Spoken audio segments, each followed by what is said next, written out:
Good evening and welcome to News 10 on My Fox 10.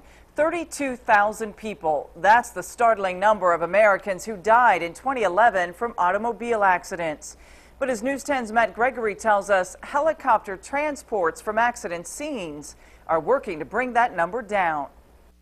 It's every parent's nightmare, but for Taryn Isle, it seemed like a dream. The first thing I remember is waking up in Methodist Hospital and being able to sort of look at my family and hear that sigh of relief and hearing the stories about everything that sort of added up to me not being dead. On October 3rd of last year, Isle was involved in a one-car accident on North 25th Street.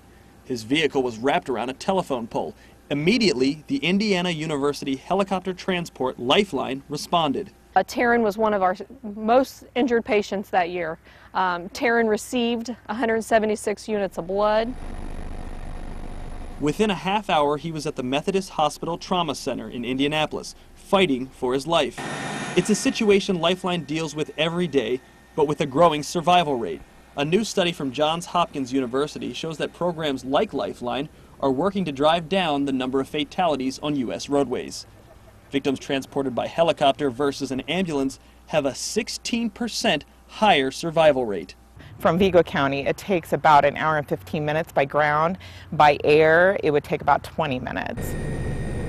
With that short travel time, doctors and surgeons have more access to their patients during what is called the golden hour, the short time after an accident. The care a hospital can provide during that time is critical, but an ambulance often can't get them to a trauma ward until after that hour. The golden hour saved Taryn's life, and today, for the first time, he was face to face with the people who he'd never met, but are the reason he's alive today. There's a few more creaks and pops than there used to be, for sure, but overall I feel like I'm about 95% of the person I used to be. And he says 100% of that is thanks to Lifeline.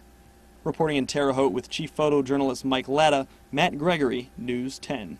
One downside the study points out is how much more expensive helicopter transportation is compared to ground transports.